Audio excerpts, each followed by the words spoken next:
Ma il nord e il sud Italia sono davvero così diversi? Ne parlo oggi con Valentina, una mia cara amica calabrese che si è trasferita in Friuli 15 anni fa. Ciao, io sono Francesca, insegnante di italiano per stranieri e nel mio canale vi propongo interviste, racconti e ricette per aiutarvi a migliorare la vostra comprensione dell'italiano. Valentina ci parlerà della sua esperienza, di come è stato per lei lasciare la Calabria e trasferirsi in Friuli, delle difficoltà che ha avuto in questa regione all'inizio e anche di importanti differenze tra il nord e il sud. Siete pronti? Andiamo! Ciao Vale, grazie per esserti presa il tempo per questa chiacchierata insieme a me. Allora, io vorrei cominciare parlando delle tue origini. Ci puoi dire di dove sei esattamente e se hai ancora famiglia là? Allora, io vengo da San Ferdinando, che è un piccolo paese sulla costa tirrenica in provincia di Reggio Calabria. Ho ancora famiglia, i miei genitori vivono qui, ma ho tutti i parenti, cugini, zii, quindi siamo anche una grande famiglia, quindi ci sono tante persone a cui sono molto legata che ancora vivono giù. Quindi una tipica grande famiglia del sud. Sì. Vorrei parlare del tuo trasferimento dal sud al nord, quando ti sei trasferita e perché. Allora, io mi sono trasferita qui nel 2011, sono arrivata dopo essermi diplomata e il giorno dopo il mio trasferimento io subito mi sono iscritta all'università. Di Udine? Sì, sì. Mi sono trasferita per motivi familiari essenzialmente, perché mio papà lavorava qui, cioè si era già trasferito molti anni prima per motivi di lavoro, mentre io, mia madre e mia sorella eravamo rimaste giù in Calabria insieme al resto della famiglia. Quindi noi abbiamo frequentato le scuole giù e quando poi per me è venuto il momento di iniziare l'università abbiamo preso la decisione di trasferirci tutti quanti, per cui poi anche i miei genitori anche adesso vivono qui e siamo rimasti alla fine tutti quanti insieme qui anche dopo la mia laurea e dopo che ho iniziato a lavorare. Ma scusa, e quindi tuo papà per quanti anni ha fatto Friuli Calabria? Lui è arrivato qui nel 2002, noi siamo arrivati nel 2011, quindi sono parecchi anni che ha fatto vivendo da solo qui per lavoro e veniva a trovarci tutte le volte che poteva, a volte anche solo una volta l'anno. Una volta l'anno? Sì. Ma scusa, e perché quando lui è venuto qua non siete venuti direttamente tutti insieme? Perché c'erano tante motivazioni familiari, diciamo, e personali, per cui era complicato riuscire a fare il trasferimento. Noi eravamo un po' più piccole, io dovevo iniziare le scuole medie, mia sorella doveva iniziare le scuole elementari e quindi i miei genitori hanno scelto di aspettare un po'. Era difficile anche per noi staccarci, perché avevamo i miei nonni e tutto il resto della famiglia a cui comunque siamo molto legati. Ma e voi ovviamente il papà vi mancava? Certo, tantissimo. Lui chiamava tutte le sere, ci telefonava sempre per chiederci come stavamo, come andava, parlare della giornata. Quello era il suo unico modo, anche perché ancora non eravamo nell'era del WhatsApp, delle videochiamate. Certo. Voi lo avevate già visitato in Friuli? Sì, la prima volta che siamo venuti io avevo finito le scuole medie, mi sembra. Siamo venuti a trovarlo e io ho preso il mio primo aereo. E ricordo, insomma, io vengo da un paese davvero piccolo, paesino di provincia, quindi per me vedere la città la prima volta, per quanto Udine non sia una metropoli, è stato bello, no? Tutti questi negozi, il centro di Udine è molto bello. E se non sbaglio era proprio il 2006, che era l'anno dei mondiali, perché ricordo che passeggiavamo per il centro e sentivi questi boati di persone che urlavano quando l'Italia segnava, quando faceva gol. Quindi ho questo ricordo dell'anno dei mondiali che siamo venuti a trovarlo la prima volta. Sei venuta in Friuli perché tuo papà viveva qua da tanti anni. Che emozioni hai provato per la prima volta quando sei venuta qua, non in visita ma proprio per viverci? Io ero pronta comunque a vivere questa nuova avventura perché dovevo iniziare l'università, quindi avevo in mente quello che dovevo fare. Ero da un lato entusiasta, dall'altra parte è stato difficile perché è stata una scelta che in parte non ho fatto, quella di trasferirmi definitivamente. E quindi quando ho fatto le valigie per venire a vivere qui, ho pianto tantissimo. È stata dura perché comunque io sono tuttora, dopo 15 anni, sono molto legata alla mia terra e quindi è stato come se mi avessero strappata, perciò è stato doloroso anche. Poi arrivata qui mi sono ambientata, mi sono fatta degli amici, quindi non è che vivere qui è stato difficile, però è comunque stato a metà un po' doloroso perché comunque il pensiero della mia casa, della mia famiglia è sempre vivo ed è sempre stato vivo in me.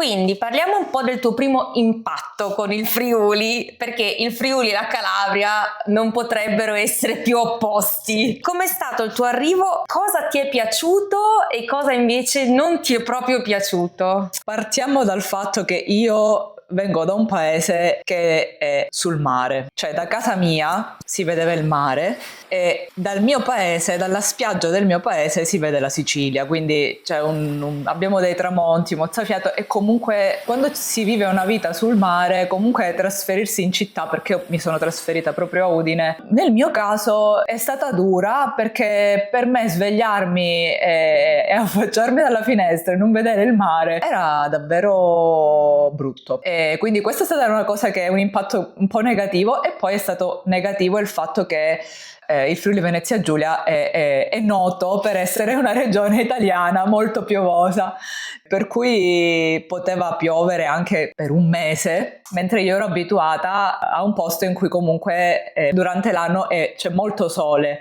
e anche quando piove tra un temporale e l'altro viene fuori il sole, invece qui è sempre molto nuvoloso, cioè adesso neanche tanto, però quando mi sono trasferita io ricordo che per un mese potevo non vedere una bella giornata di sole e questo per me il primo anno è stato veramente impattante e difficile Immagino.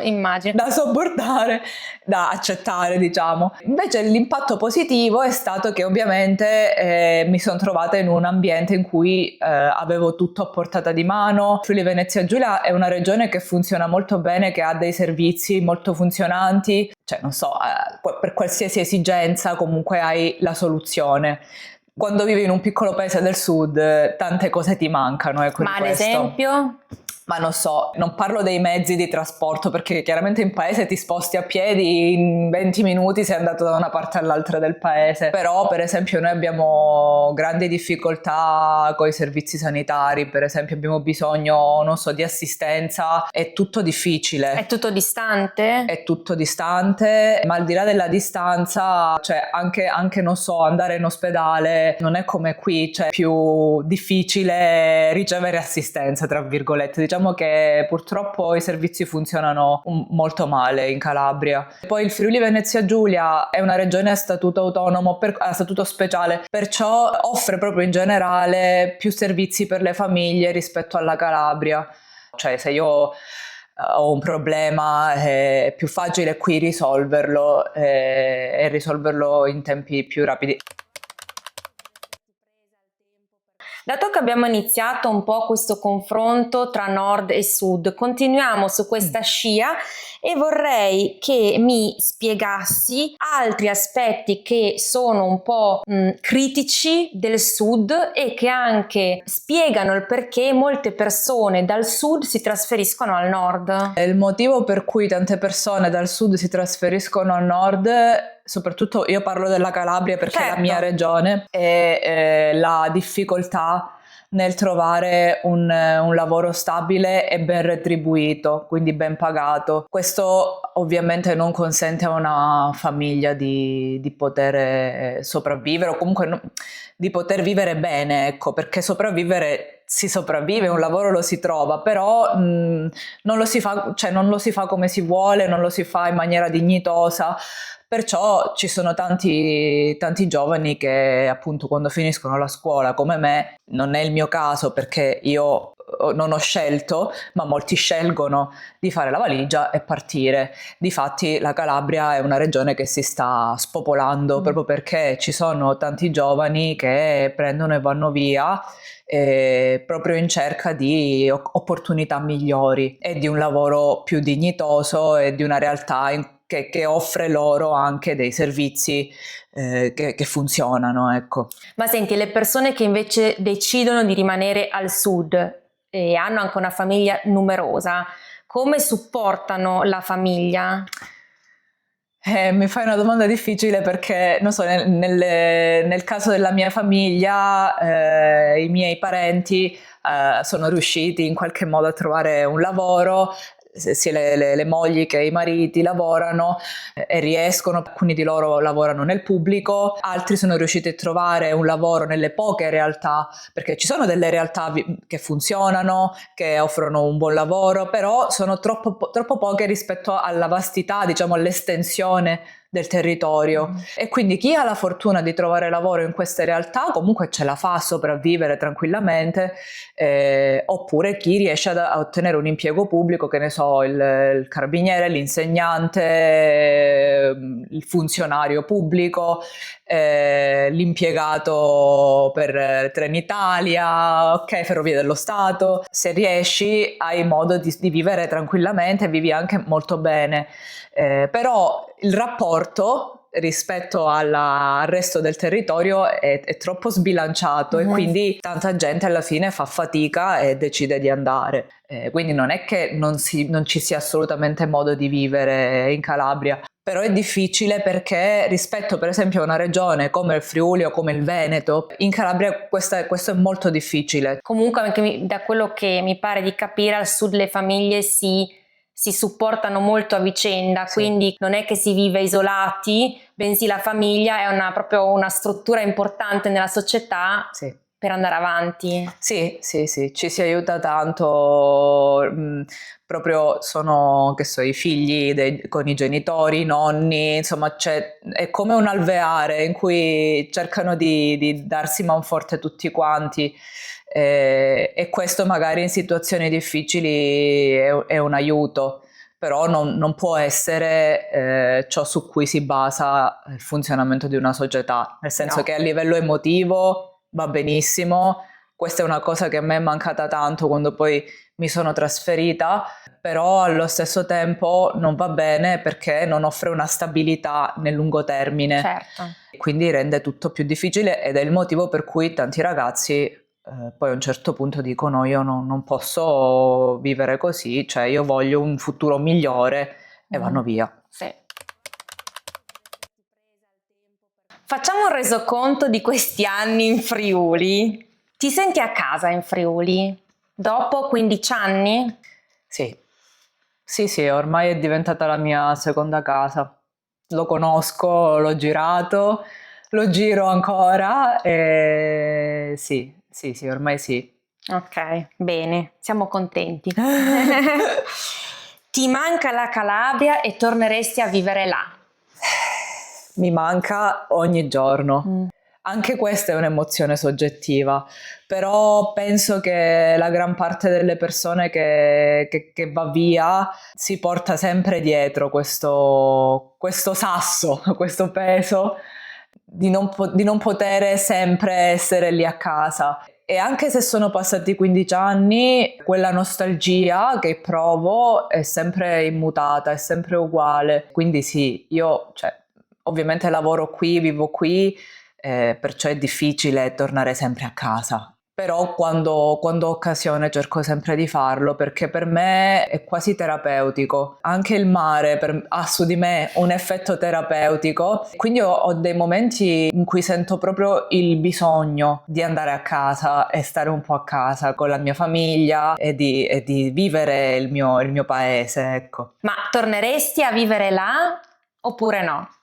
Adesso sono in una condizione familiare qui per cui è molto difficile, perché comunque sto costruendo una famiglia qui, per cui è molto difficile poter tornare giù. Però se io potessi lo farei. Per farlo ovviamente dovrei, sì, convincere il mio compagno ad andare a viverci, però bisognerebbe anche trovare un lavoro. Probabilmente il mio compagno, che è friulano, non vorrebbe farlo, ma perché giustamente lui ha una famiglia qui, e proprio perché io ho vissuto quel distacco, non vorrei che lo vivesse anche lui e che ne soffrisse, per cui sarebbe molto difficile tornare. Ok, capisco. Il mio cuore vorrebbe tornare. Capisco anche sempre. questo. Concludiamo con delle domande sul Friuli e sui friulani. Come descriveresti i friulani? Allora, sono delle persone molto rispettose dell'altro, rispettose degli spazi dell'altro e anche del concetto di cosa pubblica, cioè di quello di cui tutti godono, loro cercano di tenerla, di averne cura. Questa è una cosa che secondo me, per esempio in Calabria, non è molto radicata. Molte persone hanno un grande rispetto della cosa pubblica nella mia terra, ma non è abbastanza radicata questa mentalità, mentre qui è proprio radicata, e io la trovo una cosa bellissima. A livello emotivo e a livello sociale invece ho fatto un po' di fatica, perché c'è il cliché, ed è un cliché un po' vero, che i meridionali sono delle persone molto, molto solari, molto aperte, molto espansive, mentre i friulani magari sono un po' più, non sono chiusi, però sono un po' più diffidenti, ci mettono più tempo a entrare in confidenza, e quindi io all'inizio anche all'università, che comunque per me è stata un'esperienza bellissima perché ho conosciuto tantissime persone, all'inizio non sapevo come rapportarmi con la persona. Per esempio noi giù siamo abituati che ci vediamo, che so, ogni giorno ci salutiamo col bacio, quelle classiche cose che si vedono nei reel, nei film, mentre qui non è così, no? C'è un po' più di stacco, e quindi all'inizio non sapevo mai come, ma tuttora a volte a seconda della persona che ho davanti, non so mai come devo salutarla, se è troppo andarle un bacio oppure se è troppo poco e magari sembro maleducata. Ma devo essere sincera, questa cosa, avendo vissuto all'estero, la trovo difficile anch'io, perché in Germania ci si dà un piccolo abbraccio, in Italia ma baci, abbracci, mano, in Friuli, quindi questa la trovo difficile anch'io. Sì, perché appunto giù dal meridione siamo molto espansivi quando ci salutiamo, invece qui c'è un po' più di stacco, no? di distanza. Ok, una domanda un po' divertente. Secondo te cosa potrebbero imparare i friulani dai calabresi e viceversa? I friulani dai calabresi sicuramente a vivere con meno ansia. Nel senso che i friulani hanno, come i veneti, una forte cultura del lavoro e sono molto, molto rigidi e pensano tanto a devo fare questo, devo fare quello. Io ho assorbito un po' questa cosa negli anni ed è una cosa che c'è l'ansia di devo fare, devo produrre. Poi qui c'è una cosa che a me non piace, il fatto che tutti ti chiedono il lavoro come va, cioè appunto il lavoro è in testa, è la prima cosa in testa, e questa cosa secondo me è un po' pesante, perché ti mette un po' di ansia, ti senti un po' giudicato, ti senti un po' messo sotto pressione, non sai mai cosa rispondere. Questo per esempio forse è la cosa che io trovo più negativa della cultura friulana o del nord Italia in generale, mentre giù comunque chiaramente ci sono tutte le problematiche di cui ho parlato, però comunque la prima domanda che ti viene in mente non è come va col lavoro. Cosa vi chiedete voi? Non so, cioè come stai, come va a casa, cioè domande generiche, magari si parla anche di quello, poi ripeto verrà qualcuno a dire ma non è vero, però in generale la prima cosa che ti viene in mente di chiedere a una persona non è come va col lavoro. Noi siamo molto pratici qua. Sì, Troppo, a volte troppo. I calabresi dai friulani invece secondo me potrebbero imparare, come dicevo, ad avere più amore e più cura della cosa pubblica, cioè di quegli spazi che sono di tutti. Quello secondo me è una cosa davvero, davvero triste, perché a volte ci sono dei luoghi meravigliosi dove io vivo che sono un po' lasciati all'incuria, un po' maltrattati, e allora il cittadino medio dice è colpa dell'amministrazione locale che non si prende cura. È vero, però io penso, perché l'ho vissuto qui per 15 anni, che dipende anche dalle persone che lo vivono quel posto tutti i giorni e a volte non ne hanno cura. E questa cosa a livello di civiltà, di mentalità, di cultura non è abbastanza radicata, quindi io penso che una cosa che potrebbero imparare i miei conterranei dai friulani è proprio questa, la cura e l'amore per lo spazio che è di tutti e per il luogo che è di tutti, anche perché anche noi come friulani abitiamo una terra meravigliosa, perché anche il Friuli è un posto bellissimo. Entrambe comunque non molto conosciute. Sì, è vero, anche la Calabria penso che tra le regioni del sud Italia sia la meno visitata. Perché secondo te? Perché è bellissima la Calabria. Sì, non lo so, forse proprio è una questione di poca valorizzazione dei posti, che io da calabrese trovo essere una cosa sia positiva che negativa. Perché? Negativa ovviamente perché non c'è turismo, e se non c'è turismo non c'è lavoro, perché il turismo chiaramente dà da lavorare ai locali, alle persone che ci vivono. E per me è un po' egoista. Positiva perché una spiaggia bellissima, magari un luogo di montagna bellissimo, se non è invaso dai turisti, mantiene quella sua bellezza autentica che ha sempre avuto, e mi rendo conto che però così, se rimane sconosciuto, la gente non ci può vivere, ecco, di turismo, non ci può lavorare. Vale, siamo arrivate alla fine di questa intervista e ho un'ultimissima domanda. Ok. Per cosa ringrazi il Friuli dopo tutti questi anni? Allora, lo ringrazio per le persone che mi ha fatto conoscere, perché io sono arrivata qui che non avevo veramente, cioè a parte i miei genitori, non conoscevo quasi nessuno. Tutte le persone che ho incontrato in questi anni sono state tutte persone meravigliose. E poi lo ringrazio per le opportunità che mi ha dato, l'opportunità che ha dato alla mia famiglia di poterci vivere, le opportunità che ha dato a me appunto a livello emotivo, a livello lavorativo. Cioè vivere qui mi ha permesso di comunque crearmi tante opportunità, di poter costruire una vita, ma anche di fare il lavoro che mi piace dignitosamente, che non è scontato perché comunque faccio un lavoro che è un lavoro molto di nicchia, per cui non è tanto facile poterci vivere, diciamo, ecco. Va bene, che bello. Grazie Vale per il tuo tempo, Franci. è stato bellissimo averti qua e Grazie. spero che abbiate trovato interessante questo video e che abbiate scoperto molte cose nuove sull'Italia e gli italiani. Non dimenticate di cliccare mi piace se vi è piaciuto questo video e se volete scoprire qualcosa in più sulla storia, la cultura e la lingua italiana, abbonatevi al mio canale. Grazie per essere stati qui con me oggi, ci vediamo nel prossimo video. Ciao!